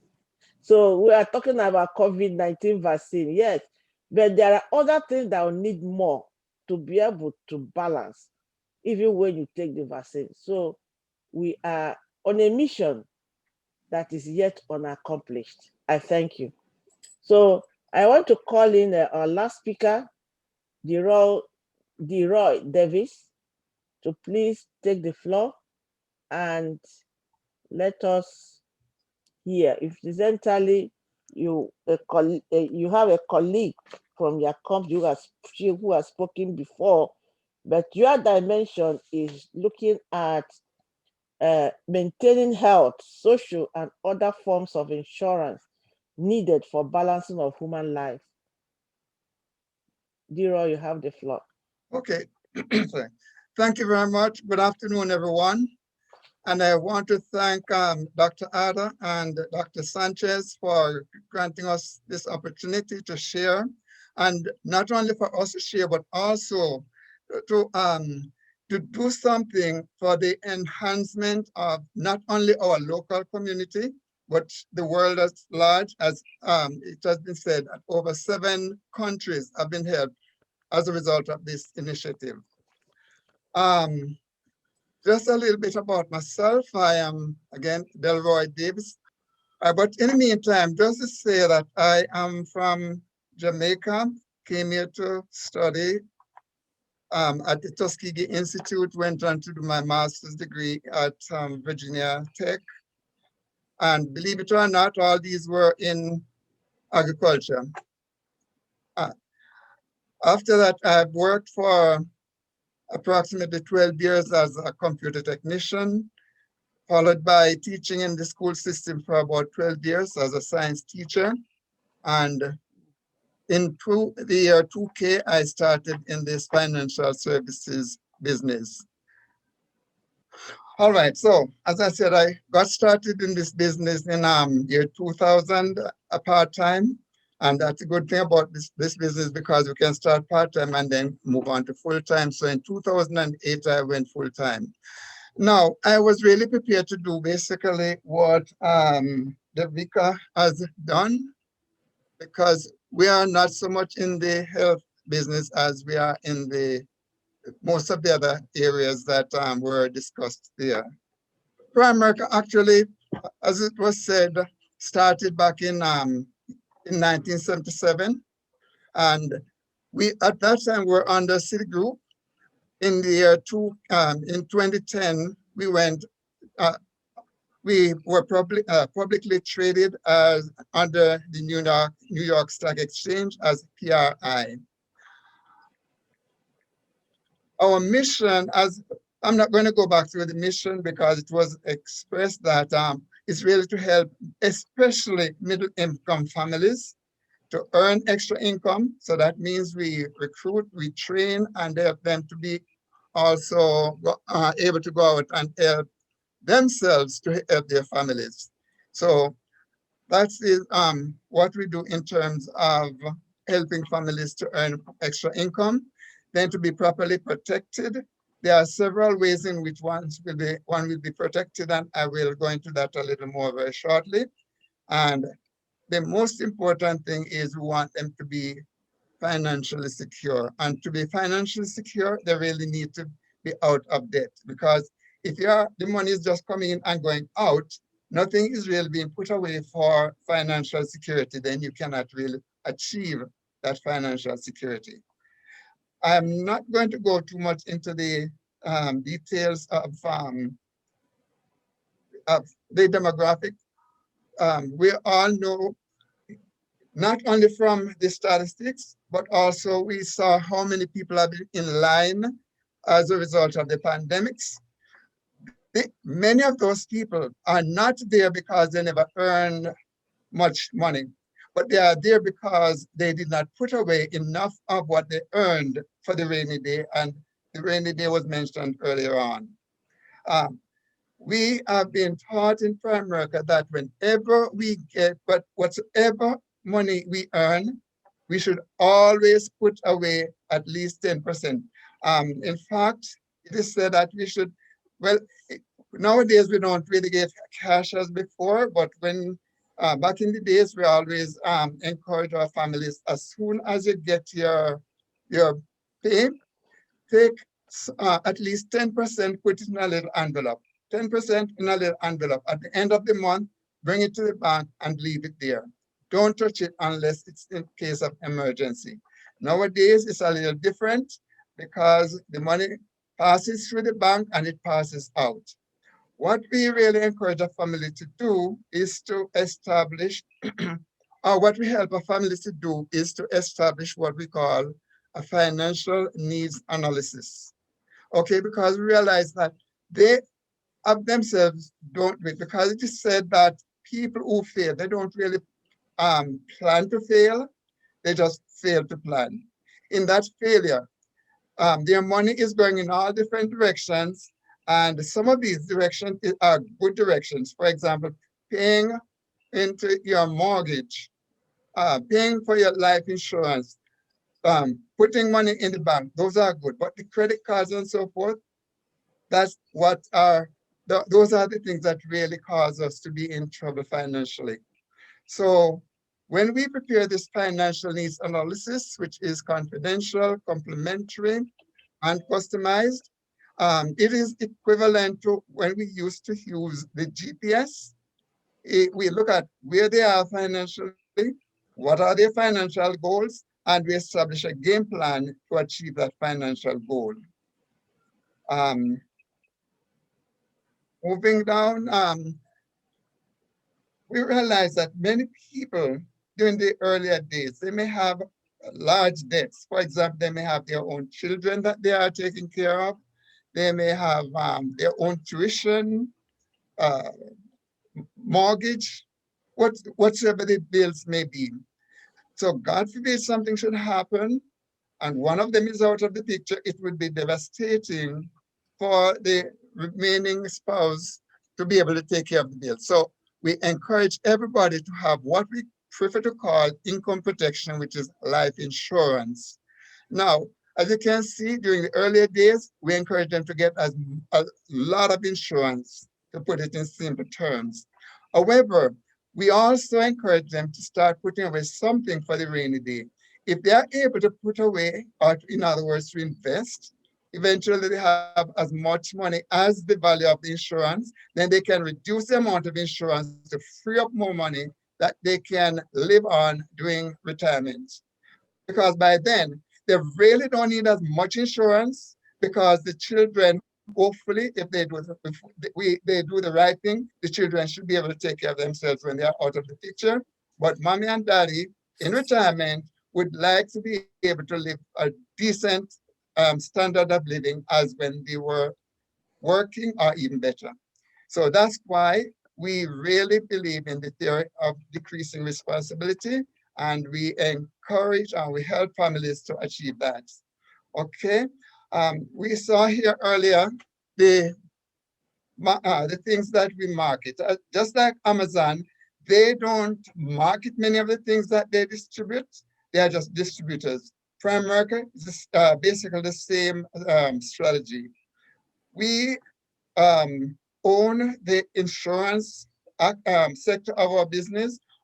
All the others are different companies that ask us, and there are dozens of them that are knocking on our doors daily, asking for us, since we are at the kitchen table with the families, to market their services. But Primerica is a little picky, and but from time to time they admit a few more. But in that, if a person has a small business, we can set up their 401ks. If they want to have large sums of money that they want to put in an annuity, you can see these companies, and there are some others. We can do managed accounts. If a person wants to put away monies for their children's education, to buy a house later on, for retirement, any of these, everybody needs to have a legal plan, because everybody likes to sue everybody in these days. So we really encourage everybody to have a legal plan. With that, they can get a will prepared. They don't have to pay for the will. Any legal question, instead of asking their friends who may mislead them legally, ask an attorney, which is equivalent to health insurance. That's a legal insurance in the world. Then we have the identity theft. Again, too many people are getting their identity stolen, so that's important. Long-term care, although we don't market it, we encourage families to get it, because that's a way in which they can preserve their assets for their loved ones. If they have significant assets and they have to go into the nursing home, or if they need someone to come to their house to take care of them. Of course, you have heard about the Answer Financial, that the auto and homeowners insurance. Vivint, through which you can monitor your house from your phone wherever you can get service. And of course, the income protection, which is life insurance we talked about earlier on. Now, where do many of our people save our money? Many of us normally save it in the bank, right? Mhm. The bank, what percentage do they really give? Somewhere approximately 1% or less. There's a rule that is called the rule of 72. I'm sorry for this trouble. Let me just see if I can make some changes this. There's a rule called the rule of 72, which gives an idea of how long it takes for your money to double. Okay, so what does that rule say? That rule says if you divide 72 by whatsoever interest rate you're getting on the money, it tells how long it takes for your money to double. So if we divide this interest rate of 3% by 72, we get what? 24, right? So at 3%, it would take 24 years for 10,000 to double to 20, and 20 doubles to 40 in another 24 years. At 6%, 6 goes into 72, and we can see the result. Look at the result if the person was getting 12%. So we encourage a person for short term, like as was mentioned earlier, emergency fund and short-term saving, it should go in the bank. Your recurrent expenses in the bank. All the long-term savings should go where you can do better. We cannot guarantee, but we look somewhere between 6 and 9%. There was a time when we could almost certainly say 12%. But these are some of the things that we look into. So, and as it is said here, if somebody doesn't really teach these people, or many of our people, how are we going to really learn these strategies? So we really encourage people to do the right thing when we sit with them. And we heard about the 3 buckets. Establish a bucket for the short term, a bucket for the intermediate, and a bucket for the long-term saving. Long-term would be again for retirement. And many people, as was mentioned earlier, do not take advantage of some of the, um, do not take advantage of some of the um, tax benefits that are out there available to them. For example, we have got the Roth IRA from which we can have money growing tax-free. Many of our people do not know that. So those are some of the things that we really share with them, that they can have money growing tax-free. Many of the people we sit with, they say, oh, I don't have enough money. Saving in the market or in mutual fund is just for rich people. Not so. We encourage them to start somewhere, even if they can put away a disciplined means of putting away $50 per month. They can always add to that later on, but it's not a matter of how much to start with, it's a matter of starting. And once they get started at that, then it's much easier for them to increase. So overall, what are we here at Primerica doing? We are seeking to help families to build a financial house. Where do we start building the house? We start from the foundation. The foundation of what we do is the term life insurance. Okay. Next, we encourage them to establish a budget, because if we are going to construct a house and we don't have a plan, we just start building, we are not going to reach anywhere looking right. So if we have that budget sheet, we do our budgeting, we can know where the money is coming from, where it's going, and also we can identify areas where we can reduce expenses.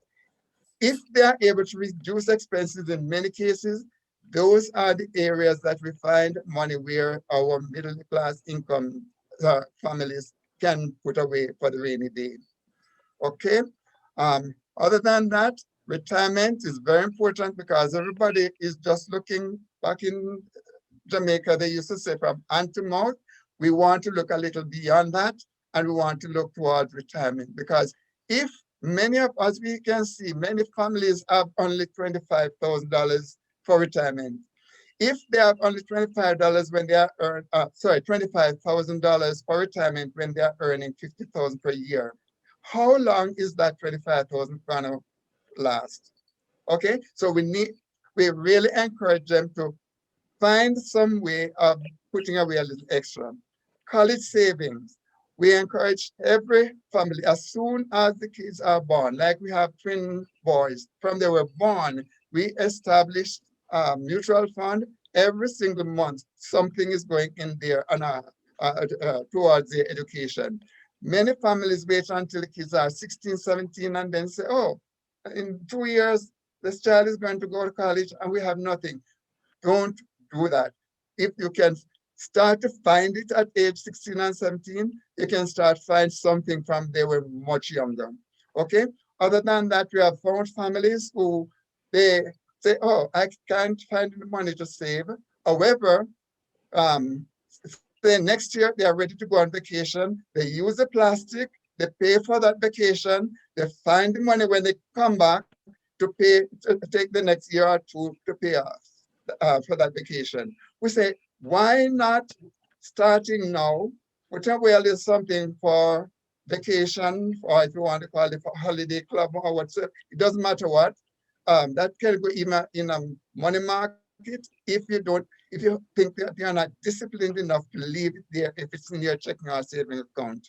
Okay, so we encourage them, put away a little, starting from the year before.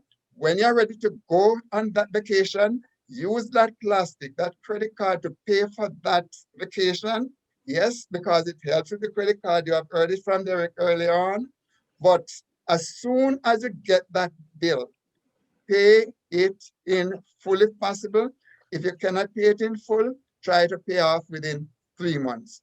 As a result of doing that, you will find, or we will find, that number one, our credit score is going to be maintained fairly well, but also we are going to find that instead of paying 20 and 30% on credit cards when we get back, when we miss out a month or so, we can pay on that credit card, pay that bill without paying all those interests. Those interests are what eat away at our finances and as a result cause us to be financially depraved. So this is really what we seek to do, help families to build a financial house. How do we establish the means by a way in encouraging them to save or to handle their finances? We use a financial needs analysis. And we have heard about the FIN number, financial independence number. Again, many people like in effect in retirement right now. So my financial independence number is like 1.5 million. However, for the younger folks, Yes, and his time up. Almost. yes, I'm just about it. For the younger folks, it's going to be maybe 4 or 5 million, and again, it depends on the lifetime. So again, thank you very much for granting me this opportunity to share. And just in case anyone would like to contact me, the information is right here. And again, thank you. Thank you, Davis. As everything has been done, and always, as other speakers said, it's another form of giving us the literate education literacy education that we did for building back better in the new normal. So you highlighted most important of income protection, and you also noted that retirement is very, very important. You know, retirement is what we don't put into consideration at all. You know, and then also you also talk about putting projection into consideration. You know, what is life after retirement? You know, there's early need to put into projection what happens next. You know, that's a way of talking about future preparedness. You know, so these are the important areas that can be summed up into the presentations from other panelists in order to keep the motion on building back better. Now, one of the areas which I know what participants concern is the issue about rule of 72. That seems to be a new thing that needs clarification. Can you have 2 minutes to elaborate on that again? Someone just test me on that question. Okay, the rule of 72. I don't know how the accountants came up with it, but what we have found is that if we know the interest rate that we're getting on our money, dividing that interest rate by 72, and it tells how long it takes for our money to double. For example, let us say the bank is giving 1%. If you divide 72 by 1, you get 72, right? So the 1% that the bank gives you, if you leave that money in the bank for 72 years, then that 10,000 would have doubled to 20,000. Wow. On the other hand, what do most of the credit cards charge? We know that on average is somewhere between 18 and say 24%. On many of the store credit cards, that is. Divide 24 by 72, we get what, 3, right? Which means if we carry around a credit card balance of $10,000, after 3 years, we would have paid $20,000 on that credit card. And that doesn't take into consideration if we have late fees and any other fees. So just imagine the bank gives us 1%, loans our money back to us in the form of credit card at 24%. Just think about that. Mm. Did that illustration answer the question? Yeah, I'll find out from the person that. But I think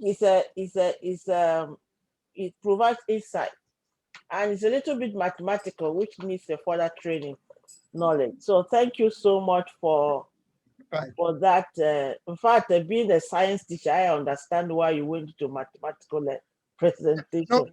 No, but that's a mathematical calculation. That's why I Yes. had to do that way, because basically it doesn't matter which interest rate you're either getting Mhm. or you're paying on your cards or on your loans, whichever of them it is.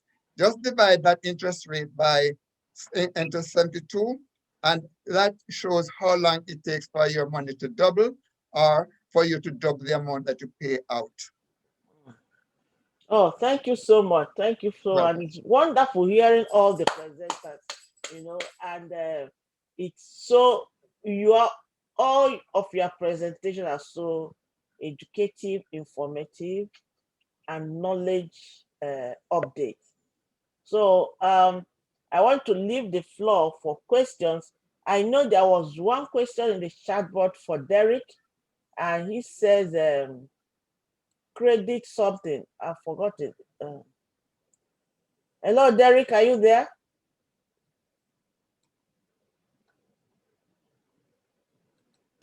Is Derek out? I think Derek might have left, but I think he asked what is a credit score or something to that effect. Yes. So can anyone help into that? You mentioned a question on credit score. Let me see. Okay, there are three. We will answer that question. Answer it for them, Charles. Okay. Okay, go ahead. Go ahead. Do you want to? You can take it. Well, a credit score is an assessment of when you leverage yourself. If you take out credit cards, a higher credit score indicates that you have a better score. So you want credit repairs. That's the question. Credit repairs. Yeah. So go ahead. You said the question is about credit repairs, or what is a credit score? A question on credit repairs. That's what the question. Oh, so well, then that would definitely be a question for Derek. However, just being a financial professional, I can say to repair your credit, it takes some time. You have to pay your bills on time. That would be one. You do have revolving credit, which the banks look at. For example, if you have $10,000 on credit, you want to try to use like 30% of that. You don't want to try to go above that, because then the banks think you don't know how to handle your money. So there are tricks to understanding how credit can work against you. Certain things can adversely affect your credit. For example, if you're doing applying for a credit card, for example, that's a hard hit to your credit. So if you're denied credit, your credit score would go down.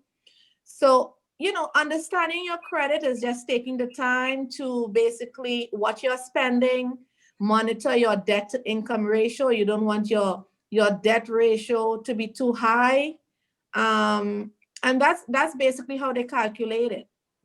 Revolving, there are certain aspects that have a very high number on your credit score. Revolving credit is very high on your credit score. So they look at your credit cards. If you have a loan, like a mortgage or student loan, it's a lower on your credit score, but you must pay it on time. Okay? Yes. Yeah, do you have anything to add? Yeah. Yes, I would like to add something to what has been said. That's very good what you said about the credit score. In fact, Derek actually said that 33% of your credit score is based on credit cards. Something that I've found that many of my clients get into trouble with is the bank says that you have usually 14 days, what you call grace period, to pay your mortgage. Many people pay their mortgage during that grace period. If the mortgage is due on the 1st, you have until the 15th or 16th for that grace period. However, if you pay it on the 2nd, although you don't pay that late fee or whatever, it is still reported as late, as being late, and that will adversely affect your credit. So we just want everybody to be aware of that. Don't try to wait until the grace period to pay your mortgage. Okay, thank you so much. I hope the person that asked the question, it has made it has solved at least a good percentage of your question, of your concern on that question. But as I said, those who want to go into further training with any of the panelists, please email us at missip@gmail.com. The email is on the chat box, and we'll be able to reach out to you and plan. We also encourage one-on-one training or group training. So, but that's very important. But as Cheryl and her partner did present, they are looking their strategy is based on the client person. So we will address training on on the person, not group. So that's why it's important that you reach out to us for this training, so that we can schedule how any one of them whom you really want can have a Zoom training with you, or of course Zoom training can be live. So if from any part of those who call from Africa can also send in requests for private training, and that can be done. So thank you so much, been wonderful. And without wasting much time, our time is fast spent. We're supposed to have ended this 7 minutes ago. Yes. So our time is fast spent, but I just asked you to give us 15 more minutes to round off the program. And one important aspect is having released the Building Back Better into the as an outreach program in committing to the new normal. And what is our strategy? Based on your presentation, found out that for us to actually help individual people, humanity, to build back better, there is need for education, there is need for knowledge, and there's also need for information. And that has come up with the strategies for the new normal and the decade of action with respect to build back better on 5 pillars of education, or 5 pillars of building back better. And what are those 5 pillars, which are rooted on learning the treasure within?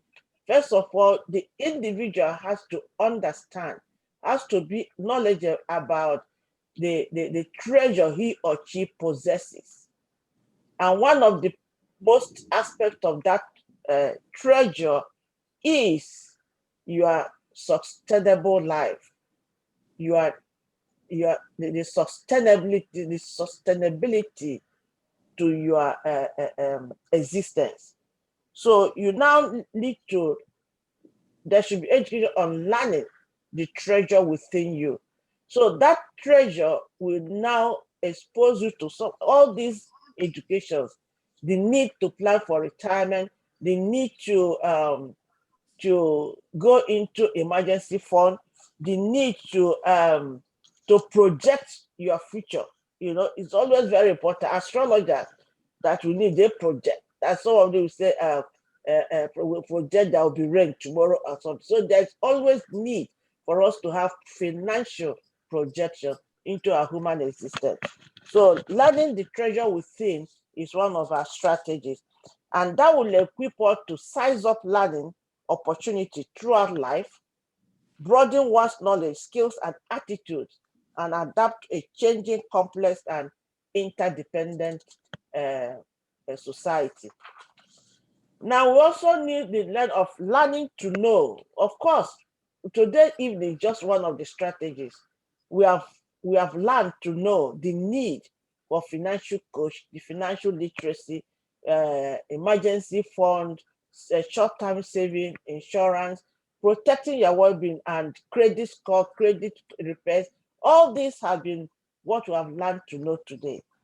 And this implies how to learn by developing our concentration, our memory skills, and ability to think, acquiring the instrument of adjusting in every situation, not only the COVID-19 pandemic situation or the new normal, but any other situation. There are situations in the family that you have crisis in childbearing. That's also an adjustment. And that's also learning to, all these are all inclusive. And then the next strategy is learning to do. Yes, we've learned a lot here today. What are we going to do? Everyone who is here, who are listening, those who are on the Facebook and listening to me, what are we going to do? I think the first approach is for us to go back to our personal draw board and analyze, put these things into practice, evaluate your financial status. Where have you earned? Where are you going from here? And what do you do? And on that basis of what do, you can now reach out to us that you need training or you need further education or you need clarity on this area or that area. So that first thing is for us to go back to our own personal draw board, our family draw board, our career draw board, our savings and financial draw board, and be able to identify what are your areas, you know, what do you think, what are the, and develop your thinking creativity, and what is very critical to a holistical approach to your living. So this is very, very important. And then the next strategy is learning to live together. You know, even though the COVID-19 is telling us social distances, but there's still need for us to live together. You know, just as we know, those of us who are Christian know that there is need to help one another. There's need to be there for one another. There's need for the two hands, left hand and right hand, to watch each other. One cannot watch each other. So in terms of delving into building back better your own life, there's need also consider living together. And by this, the Miss Caricom Information Foundation is building, is opening doors for a coalition, those who are interested to join this Building Back Better team, to sign up with Miss Caricom so that we can team up together, live together, and solve these issues together. One can be one, it can be help from one another in one way or the other. So there's need to indicate your membership into the Building Back Better for your sustainable future. And also learning to be is also inclusive, because the summation of all these things is for you to be what you are. And that's when you solve the theory or the concerns on learning to the treasure within you. You see, so when you now identify that, oh, I am equipped, I am okay, I'm now comfortable being myself, then the issue of learning the treasure within you will now, the puzzle will now be solved. So these are the strategies of Miss Caricom Foundation in trying to carry on the initiative of Building Back Better, and also looking at the individual. And then when the individual has learned to be, has also identified, solved the puzzle on the treasure within, then the community is safe. Family is also sustained. And life, what do I call it? The human life moves on. You know, the theory of Maslow hierarchy of needs is also protected. So I want us to, I don't want to take much of your time, and I want to let you know that the journey has just started. with Building Back Better. And our projection is that the individual person, no matter the situation, no matter the circumstances, no matter the issues, no matter the second in the new normal, will be able to be what the person actually wants to be and sustain the future of that person's life. So I want to thank you. And before I'll call on Dr. Monica Sanchez to give us, of course, the coalition, the Festive Advisory Coalition. Doctor, we have 3 minutes. I just want to say that, I feel so empowered today that Ms. Caricom has been able to start the journey, even though we started a long time ago. I want to say how grateful I am to all the panelists that we have, because every topic on the forum today is a part of what we need, like the recipe to the cake, to the 3 Bs, where we want to go. We know that we always have a fractured people in the marginal people or grassroots people, but now we have a fractured society and a fractured people. So it's a little harder now for us to get back to that place. So when we say Build Back Better, let us be more accountable of that statement. It's not something that was where we could say Build Back Better, so I'm going to fix my bank account, or I'm going to fix this. Now it's like a domino effect, because it's not only the person that has to be Build Back Better, but it's a society that has to be Build Back Better.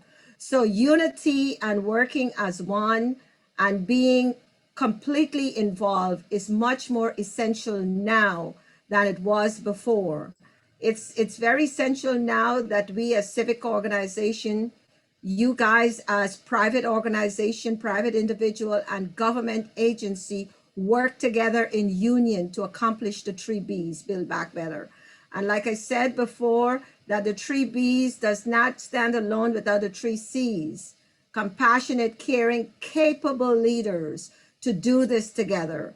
So Ms. Caricom has always had the concept of teach by example. We've been in the field, we have our foot on the ground, and we're begging and asking and pleading for partners on this journey, because as you know, that we must be united in this struggle to build back better, because everything is needed: education, resources, finances, guidance, mentoring, you name it, it's needed now, because we as a people are not just fractured, we as a society is also fractured. So I hope that the beginning of this journey has been one that will excite you or create new interests or curiosity for you to move forward, to join us in this journey to build back better as a people, as a society. So I want to thank you. Ms. Caricom is always here, and we partner with just about anyone who wants to be on this journey of building back better. I thank you, Dr. Ada. I thank you, our technician in Nigeria, Mr. Tony, because as you know, we're 6 hours difference. And so I know you probably didn't sleep half of the night, and it's already the next night. So we want to thank you for your patience and your dedication.